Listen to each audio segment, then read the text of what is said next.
Feliz mes de la familia, qué gusto poder entrar en sus hogares y celebrar este tiempo tan lindo en donde muchas personas han sido contagiadas en salir en familia, platicar con los abuelos, intercambiar experiencias lindas con los hijos, detalle que probablemente a veces se ha perdido, pero pienso que es parte de los objetivos de celebrar en Panamá, pienso yo que es uno de los únicos países que tiene una ley que respalda celebrar en junio el mes de la familia, entre un hombre y una mujer que puedan tener hijos e hijas, en donde nos convertimos como tíos, tías, abuelos, esposos, esposas.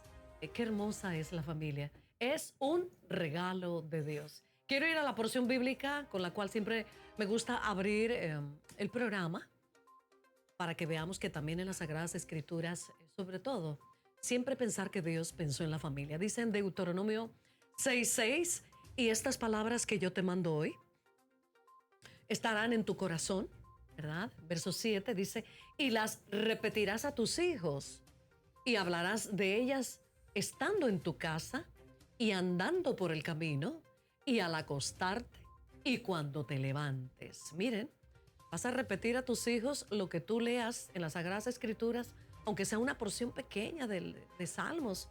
Ahí mientras los vas a dejar al colegio, mientras vas a algún lado, definitivamente es un privilegio poder platicar con ellos. Hablarás con ellos estando en la casa, dice.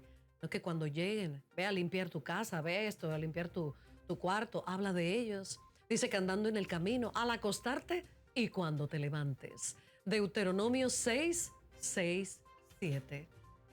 Qué gusto. Bueno, esta semana han ocurrido varias actividades hermosas en barriadas que han acogido el mes de la familia. Ya dije que en la casa, la comunidad apostólica Osana tuvo una convocatoria muy anunciada desde hace ya casi mes y medio con Agustín Laje y Pablo Iturrieta. Espero no haberme equivocado en el apellido. Y pues me toca nuevamente tener el privilegio de tener uno de los anfitriones de esta convocatoria del pasado martes 11, que fue todo un éxito, Agustín Laje. Agustín, me permito tutearte con tu permiso. Con todo gusto, con todo gusto. Gracias, ya esta es la segunda vez y me siento muy bien familiarizada con una persona que amamos, respetamos y queremos mucho en Panamá. ¿Cómo estás? Muchas gracias por tan lindo recibimiento y por este diálogo otra vez. No te has confundido con el apellido. Sí, Pablo Muñoz Iturrieta. Exactamente. Un gran evento fue. Oh, sí, maravilloso y te felicito. Pienso que debemos cada vez pensar muy bien con quién hacemos conexiones, con quién tenemos amistades. Totalmente. Y esas amistades se convierten casi en nuestra familia. Te felicito por ello. No, muchas gracias. Nos has traído un excelente orador, muy estudiado y que estoy segura que como tú van a seguir estudiando. Pero definitivamente. Claro, Estás en un doctorado actualmente. Sí, en España. Bueno, son muchos años hacer un doctorado, pero viene avanzando a buen ritmo. Así que es un gran desafío en el que estoy embarcado mientras continúo con toda mi labor viajando a lo largo y a lo ancho de América, dando conferencias, llevando mis libros, mis debates, etc. Y quiero aprovechar la oportunidad en nombre de Panamá y el mundo entero que te acoge. Gracias por seguir estudiando. No que estudies por otros ni por nosotros, pero gracias. Porque no te quedas con ellos, sino que lo compartes con una pasión de salvar a la familia. Me quedo con algo, quizás lo hubiera dicho al final, pero en una promoción que Avanzada Juvenil, el equipo de jóvenes que te ha traído de la comunidad apostólica Osana, sale un audio tuyo diciendo, la lucha será muy larga, será difícil. Hablemos de ello. ¿Qué es para ti la familia? A ver, no importa tanto lo que es para mí, sino lo que es en sí mismo. No es demasiado opinable qué es la familia. Quisiera empezar la respuesta de esta forma, porque uno de los problemas es creer que la familia es una institución completamente subjetiva, abierta a cualquier tipo de definición que a cada uno se le ocurra. Muy cierto. Entonces la familia es una estructura totalmente objetiva que ha sido suficientemente estudiada durante mucho tiempo por la sociología, que es la ciencia social que estudia los grupos humanos. La familia es un grupo humano, pero no es cualquier grupo humano. Sí. Es el grupo humano que tiene un rol definitivo en lo que concierne a la reproductividad de una sociedad. Es decir, ¿en qué sentido reproduce una sociedad la familia? Por lo menos en dos sentidos. En un sentido social, cultural, en tanto y en cuanto la familia constituye un grupo donde el individuo se socializa, es decir, aprende a vivir en sociedad, se educa, la casa es la primera escuela, es decir, no es cierto que la educación esté en el colegio institucionalizado afuera de la casa, sino que el primer colegio se da dentro de la casa, que es donde aprendemos a hablar, donde aprendemos un lenguaje, donde aprendemos que hay normas, donde aprendemos que hay estructuras sociales jerárquicas, que hay autoridades, que hay creencias, que hay costumbres, hábitos, usos, modos, modales. Todo eso se aprende en la casa y una vez que el individuo ya está listo para, con ese bagaje cultural, salir al mundo exterior, pues allí recién empieza su incursión en las instituciones extrafamiliares, como puede ser una escuela. Pero la familia, además, es una institución de reproducción biológica, no solamente reproducción cultural, que es muy importante ciertamente, pero además reproducción biológica. ¿Y por qué hay que subrayar esto? Porque en los últimos años se nos ha metido una idea muy absurda en la cabeza y es que familia es cualquier grupo afectivo. Y de eso quiero que conversemos. Ahora, escuchándote, que me ha encantado mucho, cómo con tanto conocimiento, experiencias diversas, no es que tienes tu propia significado o explicación, sino es que es eso. Es lo más hermoso, lo más agradable y claro, pensando que es lo que Dios creó desde un inicio. Pero tú eres politólogo, eres escritor, eres un conferencista. Tu preocupación por lo que ya me querías abordar, que es lo que quiero que conversemos, sí, claro. Viene por ver tanta situación o por ese amor a la familia. Yo pienso que las dos, pero háblame de ello porque te has convertido en una persona muy influyente en nuestra sociedad, acogida por personas con principios, porque eso es lo que has estado hablando, porque en el hogar se forman principios que definitivamente no se pueden romper si están solidificados en una base, ¿verdad?, con amor a Dios y definitivamente con respeto hacia los padres. ¿De dónde surge esa pasión por hablar? No obligar, pero sí aclarar lo que hoy por hoy vivimos y que en muchos de los casos no es correcto y tú quieres aclarar conjuntamente con otros colegas también. Mire, porque veo que han engañado muchísimo en estos temas y lo que se está generando es muy peligroso. Es decir, la sociología ya sabe hace mucho tiempo que allí donde la familia se desmorona, es el ciudadano el que se viene abajo, es el ciudadano el que se desmorona. Vamos a poner algunos ejemplos. Familias fuertes generan en los individuos menos propensión al abuso de drogas, menos propensión al alcoholismo, a la delincuencia juvenil, al embarazo adolescente. Es decir, familias fuertes generan ciudadanos fuertes. Ahora, familias débiles generan ciudadanos débiles. Ahora, cuando hablas de familias fuertes, hablas de un matrimonio sólido. ¿No serían familias fuertes matrimonios ya divorciados? Aunque han habido divorcios en donde aún hay una buena comunicación. Lamentamos la división, pero también los padres se ponen de acuerdo para levantar a esos hijos en seguridad. Sí, pero las estadísticas son muy claras. Todas estas variables que acabo de mencionar se aumentan terriblemente en familias monoparentales, como ellos le llaman. Por ejemplo, el gran problema racial que hoy tienen en Estados Unidos, cuando uno hace un poquito de lupa y se fija realmente en lo que está pasando, es que en la comunidad afro la cantidad de familias monoparentales es inmensamente mayor que en las comunidades blancas, por ejemplo. ¿Sí? Ahora, claro. Ahora bien, ¿por qué? Bueno, porque gobiernos anteriores empezaron a subsidiar con dinero público a las madres afroamericanas solteras, con lo cual generaron incentivos tremendos para quebrar la institución familiar. Ahora, quebrada la institución familiar, los niños que vivían solo con mamá y no con mamá y con papá, aumentaron tremendamente las probabilidades de caer en delincuencia juvenil, abuso de drogas, abuso de alcohol. Y le pongo otro caso más. Si lo vemos en términos de ingreso económico, las familias afroamericanas en Estados Unidos que están compuestas tanto por mamá y papá e hijos, tienen un ingreso económico mayor que las familias monoparentales blancas. Con lo cual ni siquiera es un asunto de racismo. Exacto. Es un asunto de que la familia es importante que se mantenga junta. Exacto. Con mamá, papá e hijos. No vale todo lo mismo. Y qué bueno decirlo porque ahora es tan fácil divorciarse, tan fácil probar el matrimonio a ver qué tal nos va, cuando el matrimonio debe ser guardado y cuidado por los beneficios, definitivamente, que el mismo crea como fruto. Eso también tiene que ver con un tema que me parece que hay que mencionar, y es que la familia no es sencillamente un grupo de afecto, y el matrimonio no es tampoco sencillamente un grupo de afecto.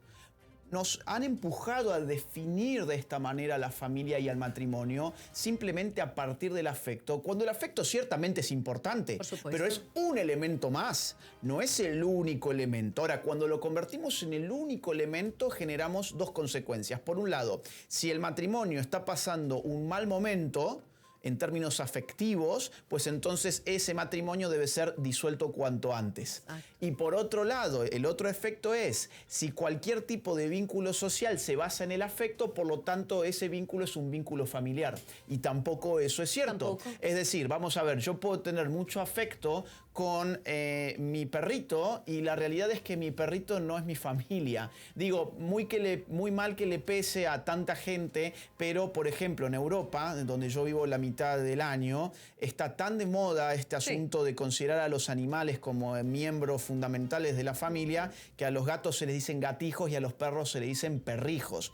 Y la realidad es que el perro y el gato es una mascota y está muy bien que así lo sea, pero no se lo puede confundir con el hijo.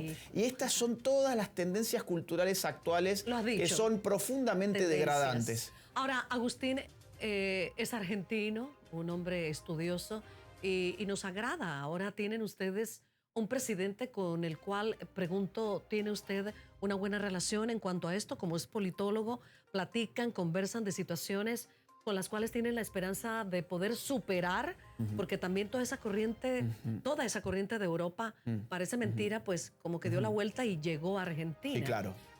¿Cómo han platicado esto, si se puede saber? Sí, claro. A ver, yo con Javier Milei tengo amistades del año 2016 aproximadamente. Muy bien. Hemos dado conferencias juntos. Él incluso ha presentado conmigo libros. Tengo diálogo con él y lo que le puedo decir es que el presidente Milei es una persona pro vida, pro familia, obviamente pro libertad.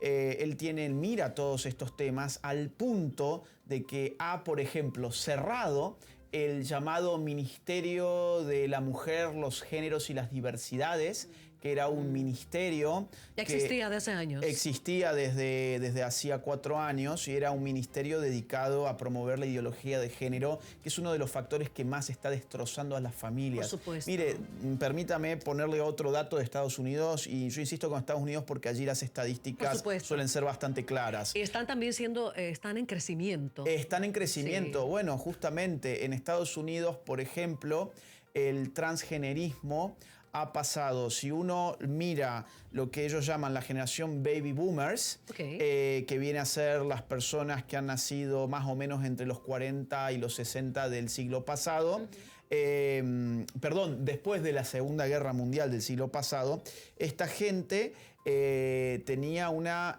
proporción de trans de un 0,1% en mujeres y de 0,3% en hombres. Ahora bien, la generación Z, que son los más jóvenes, la última generación que ha venido, esta generación ya tiene un 2,1% de trans. Oh, wow. Es decir, es un crecimiento exponencial. Entonces, el daño que están generando dentro de las familias también tiene que ver con la promoción de la ideología de género, porque tratan de convencer a los más chicos que quizás ellos están atrapados en un cuerpo equivocado Sí. y que además si lo estuvieran, eso no sería ninguna anomalía, sino que incluso sería una bendición, porque serían personas especiales que la sociedad hoy lamentablemente está armada de dispositivos culturales para ensalzar y para reivindicar. Entonces, haber cerrado en Argentina el ministerio que se dedicaba a promocionar esta ideología tan destructiva en la sociedad, por supuesto es un acto a favor de la familia. Maravilloso. Ahora, enséñenos, porque me incluyo. Siempre lo escucho, he leído un poco de sus libros.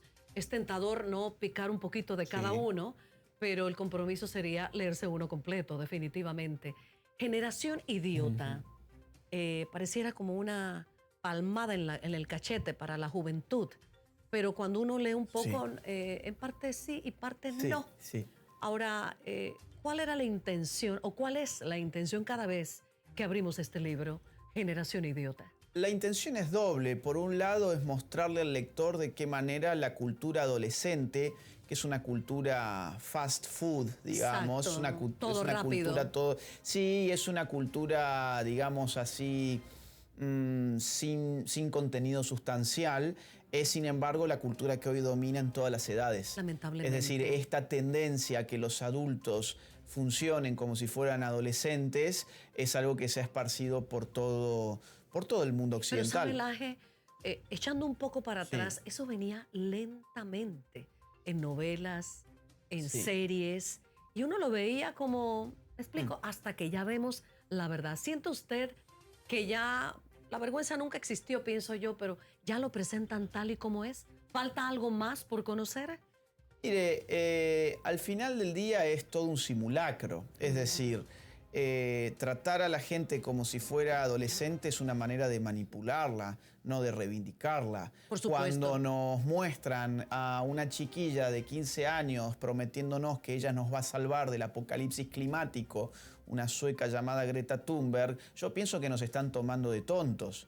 Pero la mayor parte de la gente se para y aplaude de pie porque una nena de 15 años ha sido la elegida para salvarnos del apocalipsis climático. Muy cierto. O por ejemplo, en el marco de una pandemia como la que acabamos de salir y todavía más o menos está saliendo, Sí. en los Estados Unidos la Casa Blanca presentaba a una chiquilla de 18 años, cantante pop, Olivia Rodrigo, para tratar de convencer al pueblo norteamericano de que se pusiera la vacuna. Es decir, tratar a la Lo vi. gente, Sí, muy tratar a cierto. la gente de adolescente, creo que refleja el nivel de manipulación que han ejercido sobre la población. ¿Eso es un peligro que la juventud incursione en la política? No, al contrario, pero para incursionar en la política y no ser un peligro hay que saber de política. La gente cree exacto. que el saber de política es simplemente leer algún periódico de vez en cuando. Y la realidad es que para saber realmente de política hay que saber de historia, hay que saber de sociología, hay que saber de derecho constitucional, hay que saber de derecho internacional, hay que saber de teoría política, evidentemente, hay que saber de antropología. Es decir, Sí, la muy interesante, política es un estado del cual no podemos escapar porque somos animales sociales y para vivir en sociedad hay que ordenar nuestras interacciones de todos los días. En ese sentido, las instituciones políticas se encargan de eso. Ahora, el problema es el siguiente. Si yo no participo en política, otro va a ordenar la sociedad por mí. Es decir, yo pierdo cuotas de libertad por no participar en política. O sea, que el que está tiene tiempo para estudiarlo, para ser dirigido, conducido. Todos tenemos tiempo para cultivarnos. Yo Así es. no creo en esa tesis de que, bueno, este pobre ciudadano carece de todo tiempo para poder cultivarse en serio. No, la realidad es que cuando uno va a las estadísticas va a ver, por ejemplo, que 4 horas por día aproximadamente la gente en América Latina está tonteando en redes sociales. Qué lástima. Entonces, cuando Es yo veo cierto. 4 horas deslizando en TikTok o Sí, deslizando sí, reels de sí. Instagram y esa misma persona después la que me dice no me pude informar para saber a quién tengo que ir a votar o no tengo tiempo para leer un libro, y la verdad es que yo dudo de que esa persona esté siendo sincera consigo mismo en primer lugar. Tiempo hay, el problema es cómo lo distribuimos. Así mismo. Laje, quiero aprovechar la oportunidad para que platiquemos y que nuestro público también tenga mayor claridad sobre el feminismo. Hay personas que lo confunden. Bueno, feminismo es una mujer que defiende sus derechos, no violencia del hombre hacia ella, pero eso es mucho más allá. Háblenos un poco de esto. El feminismo es un movimiento político que tiene una larga data, una larga historia. Es un movimiento político cuyas primeras expresiones se dieron en el siglo XVIII. Fue evolucionando y cambiando la filosofía que le daba base. Y para nuestro feminismo actual es muy importante comprender el término género. El término género, el concepto género, es un concepto que la teoría feminista innova en la década de 1980 y termina de darle forma en la década de 1990. Y por género, atención porque esto es lo más importante, por género el feminismo deja de entender una suerte de sinónimo de sexo. Género pasa a entenderse como una construcción cultural en torno a la sexualidad humana, con lo cual la sexualidad humana ya no estaría definida por su naturaleza, por su realidad carnal, por su realidad biológica, sino que todo lo realmente importante de la sexualidad humana estaría definido por algo llamado género, que sería una mera construcción cultural. Con lo cual, ese feminismo termina suicidándose al inaugurar una lectura de lo sexual totalmente desencarnada, porque la única manera de definir objetivamente a la mujer es por su carne. Entonces, cuando hoy se le pregunta a cualquier feminista, muy bien, ¿usted defiende los derechos de la mujer? Sí, claro, yo defiendo los derechos de la mujer. ¿Y qué es una mujer?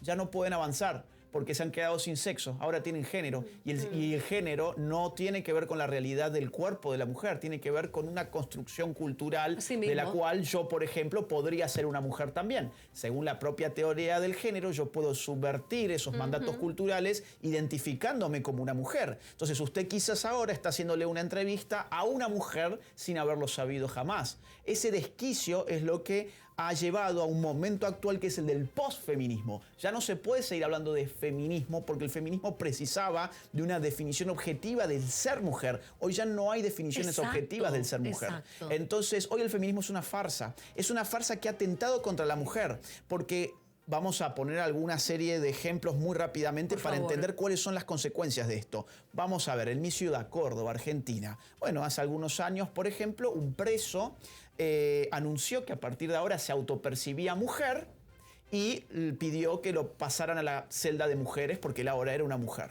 Y lo hicieron. Y lo hicieron y terminó, digamos, violentando y embarazando a una de las reclusas. Esto no solamente ha pasado en Argentina, ha pasado en Inglaterra, en Estados Unidos, en un montón de lugares.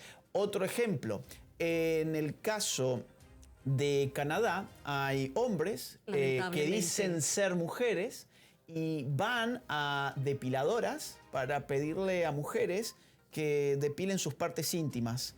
Y bueno, hay un caso donde uno de estos hombres ha denunciado por violar los derechos humanos a esas mujeres que se negaban a depilarle sus zonas íntimas. A este nivel es emoción. O por ejemplo, hombres que aprovechan la ocasión para meterse en vestuarios de mujeres o en baños de mujeres, si total ser hombre o ser mujer es una autoconstrucción personal. Y ni hablar en el campo del deporte, donde hay hombres que se están metiendo en ligas femeninas de distintos deportes y arrasan contra las mujeres, incluso en artes marciales, generando un daño físico tremendo, que lo hemos visto por la televisión y estoy seguro que todos estamos al tanto de lo que estoy hablando. Muy duro, muy duro. Me quedan pocos momentos, poco tiempo ya. Me parece muy interesante y para aquellos que fueron a la gran conferencia Contraculturales, definitivamente escucharon un poco de esto y fueron ampliamente explicados en muchas otras. Definitivamente tenemos que leer. Que no nos quedemos con lo que Laje o Pablo nos dice porque pasa el tiempo y después nos enredamos. Definitivamente hay que seguir escuchándolo. Y gracias a Dios por cada uno de los videos que usted tiene y por cada oportunidad que tenemos de escucharlos, porque son un grupo, gracias a Dios, bien formado. ¿Qué consejo le daría a la familia? Estamos en el mes de la familia en donde te has dado cuenta que gracias a Dios por ley, este es el mes de la familia. La familia, ¿verdad? No de otra cosa, definitivamente. ¿Qué consejo le daría a aquellos padres que ven que, oye, estas explicaciones son como muy profundas? ¿Qué hago? ¿Cómo le digo a mi hijo adolescente? Me encuentro en esta situación, estoy perplejo de lo que está pasando. ¿Qué le diría en un minuto? En un minuto, que los vacunen.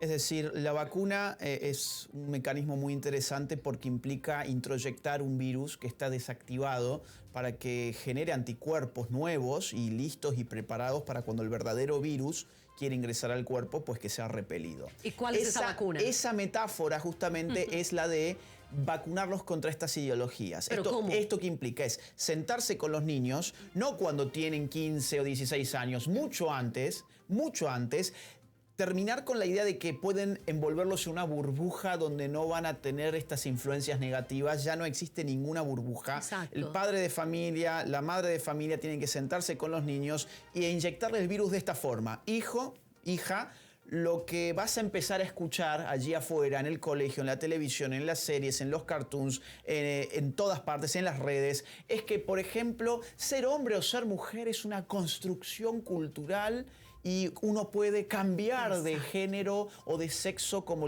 yo puedo cambiar el color de la camisa. O, por ejemplo, vas a empezar a escuchar que el aborto es una cosa, es un derecho que implica quitarse del cuerpo un mero parásito, un saco de células. O vas a empezar a escuchar, por ejemplo, que el patriarcado es un sistema donde el macho opresor mantiene constantemente pisoteada a la mujer y que todos los hombres son malos y todas las mujeres son buenas. Vas a empezar a escuchar estas cosas, ahí que hice, le metí el virus. Pero la verdad es esta otra. Esta.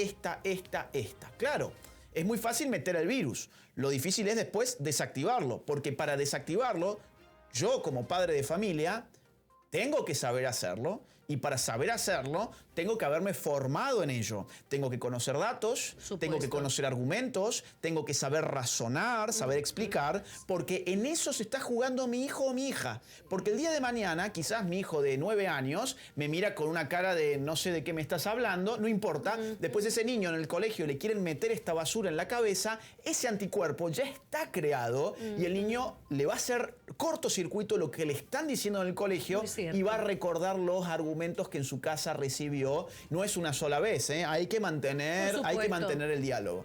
Definitivo. Gracias, Agustín. Ha sido una probadita de un mundo que estás manejando con la ayuda de otros y que hay mucho más por descubrir. Yes. Por eso, como comencé, la lucha es larga. Y no es fácil. Me llamó mucho la atención ese audio. Podría uno ponerse triste, pero nos da mayor esperanza de que personas como tú y otros, y los libros que escriben, y el manejo del lenguaje, podemos entenderlo y tenemos esperanza de hablarle a los hijos, sobrinos, amigos e inculcarle esta verdad. Aje, gracias. A vos, muchas gracias. Dios te bendiga, mucha gracia para ti en todos los países y también esa protección que necesitas, ¿verdad?, de parte de Dios para seguir informando al mundo entero sobre esta situación tan dura que vivimos, más no imposible para el hombre y para la mujer, pues enfrentarla, confrontarla. Así es. Bendiciones. Bueno, nos han permitido que hablemos con Agustín Laje, un conferencista famoso, politólogo, escritor. Varios libros hemos estado pasando mientras hemos estado leyendo. Algunos hemos leído, algunos extractos, y definitivamente mientras hemos platicado hemos conocido un poco más de él. Quiero ir al versículo bíblico con el cual cierro. Definitivamente que en Deuteronomio capítulo 6, el versículo 6 dice que estas palabras que yo te mando hoy estarán sobre tu corazón. Hay que guardar eso. Y lo que hemos hablado aquí también. Verso 7 dice, y las repetirás, así como dijo Laje, a tus hijos hablarás de ella estando en tu casa, andando por el camino y al acostarte y cuando te levantes. No te preocupes. Si comienzas desde temprano, como instó Laje, Agustín, él no se va a aburrir. Va a querer que seas tú siempre el que le diga esos detalles o que le aclare. Gracias mil. Sigamos disfrutando de lo que Dios nos brinda en este mes en donde debemos valorar lo más hermoso que tenemos después de Dios, la familia. Gracias por permitirnos que hablemos con Agustín Laje. Les bendigo.